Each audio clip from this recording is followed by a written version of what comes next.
Militants from the Islamic State of Iraq and the Levant boasted on Twitter that they had executed 1,700 Iraqi government soldiers, posting gruesome photos to support their claim. The authenticity of the photographs and the insurgents' claim could not be verified, and Iraqi government officials initially cast doubt on whether such a mass execution took place. There were also no reports of large numbers of funerals in the Salahuddin province area, where the executions were said to have been conducted. If the claim is true, it would be the worst mass atrocity in either Syria or Iraq in recent years, surpassing even the chemical weapons attacks in the Syrian suburbs of Damascus last year, which killed 1,400 people and were attributed to the Syrian government. The latest attack, if proved, would also raise the specter of the war in Iraq turning genocidal, particularly because the insurgents boasted that their victims were all Shiites.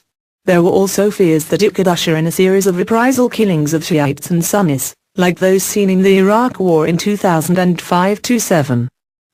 The office of the Shiites' supreme spiritual leader, Grand Ayatollah Ali al-Husseini al-Sistani, Saturday night issued what amounted to a revision of the Ayatollah's call to arms Friday, apparently out of concern that it was misinterpreted by many as a call for sectarian warfare. The statement, billed as clarifying the position on taking up arms, implored Iraqis, especially those living in mixed areas, to exert the highest level of self-restraint during this tumultuous period. The claim of the mass execution appeared on a Twitter feed previously used for Islamic State of Iraq and the Levant announcements, so whether or not the executions were genuine, the organization certainly intended to boast of them. "We're trying to verify the pics, and I am not convinced they are authentic," said Erin Evers, the Human Rights Watch researcher in Iraq. As far as ISIS claiming it has killed 1,700 people and publishing horrific photos to support that claim, it is unfortunately in keeping with their pattern of commission of atrocities, and obviously intended to further fuel sectarian war, she said, referring to the Islamic State of Iraq and the Levant, also known as the Islamic State of Iraq and Syria. News was slow to circulate in Iraq, however, since the government last week blocked social network sites, including YouTube, Twitter and Facebook. An Iraqi military intelligence official confirmed that the military was aware of the reported executions in Salahuddin province, which includes the key city of Tikrit, but he did not know how many there were. He spoke on the condition of anonymity in line with his agency's rules. Colonel Suhail al-Samari, head of the Awakening Council in Samarra, a pro-government Sunni grouping, also confirmed that officials in Salahuddin were aware of large-scale executions having taken place last week, but he did not know how many. "They are targeting anyone working with the government side, any place, anywhere," he said. He said the insurgents were targeting anyone with a government affiliation, whether Sunni or Shiite. One of those executed by the insurgents was a police colonel named Ibrahim al-Jabouri, a Sunni official in charge of the Criminal Investigation Division in Tikrit, according to Samarra. A local journalist familiar with the Iraqi military in Salahuddin province said the 4th Iraqi Army Division had collapsed as the insurgents advanced last week, and 4,000 soldiers were believed to have been captured. Local reports said many of the victims were Sunnis as well as Shiites, he added. A New York Times employee in Tikrit said by telephone that residents spoke of seeing hundreds of prisoners captured when they tried to flee Camp Spika, a former U.S. military base and airfield on the edge of Tikrit that was turned into an Iraqi training center. Those who were Sunnis were given civilian clothes and sent home. The Shiites were taken to the grounds of Saddam Hussein's old palace in Tikrit, where they were said to be executed, their bodies dumped in the Tigris River, which runs by the palace compound. The Islamic State of Iraq and the Levant photographs appear to have been taken at that location. However, the Times employee said he had not spoken to any witnesses who claimed to have seen the executions or bodies.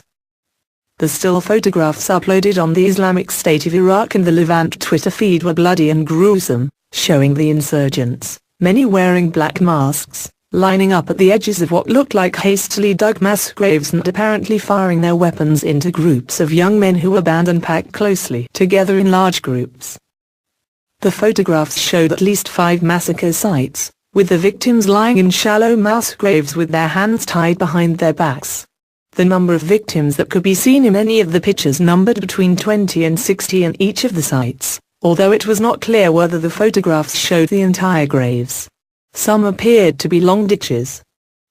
The photographs showed the executioners flying the Islamic State of Iraq and the Levant black flag, with captions such as, "The filthy Shiites are killed in the hundreds," "The liquidation of the Shiites who ran away from their military bases," and, "This is the destiny of Maliki's Shiites," referring to Prime Minister Nouri al-Maliki. Many of the captions were viciously mocking toward the purported victims. In one photograph, showing 25 young men walking toward an apparent execution site, where armed, masked men awaited, the caption read, "Look at them walking to death on their own feet." And another showed a couple hundred prisoners, all of whom had been made to stand, bent over from the waist with their hands clasped behind their backs, as armed men guarded them. All were in civilian clothes, and the caption claimed they had jettisoned their uniforms. They were lions in uniform, and now they are just ostriches, it read.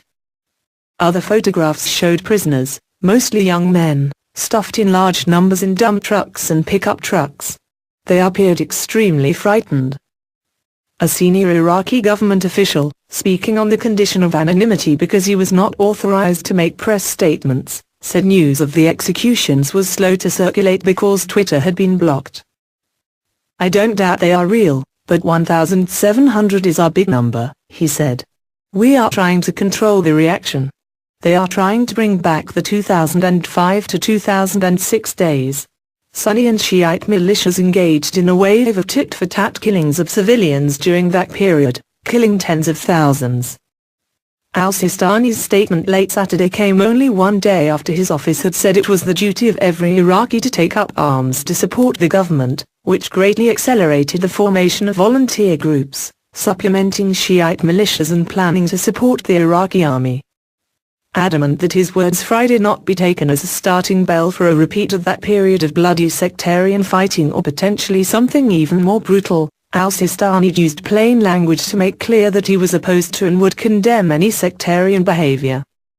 "All citizens need to steer clear from sectarian and untamed nationalistic discourse that is of detriment to Iraq's national unity," he said.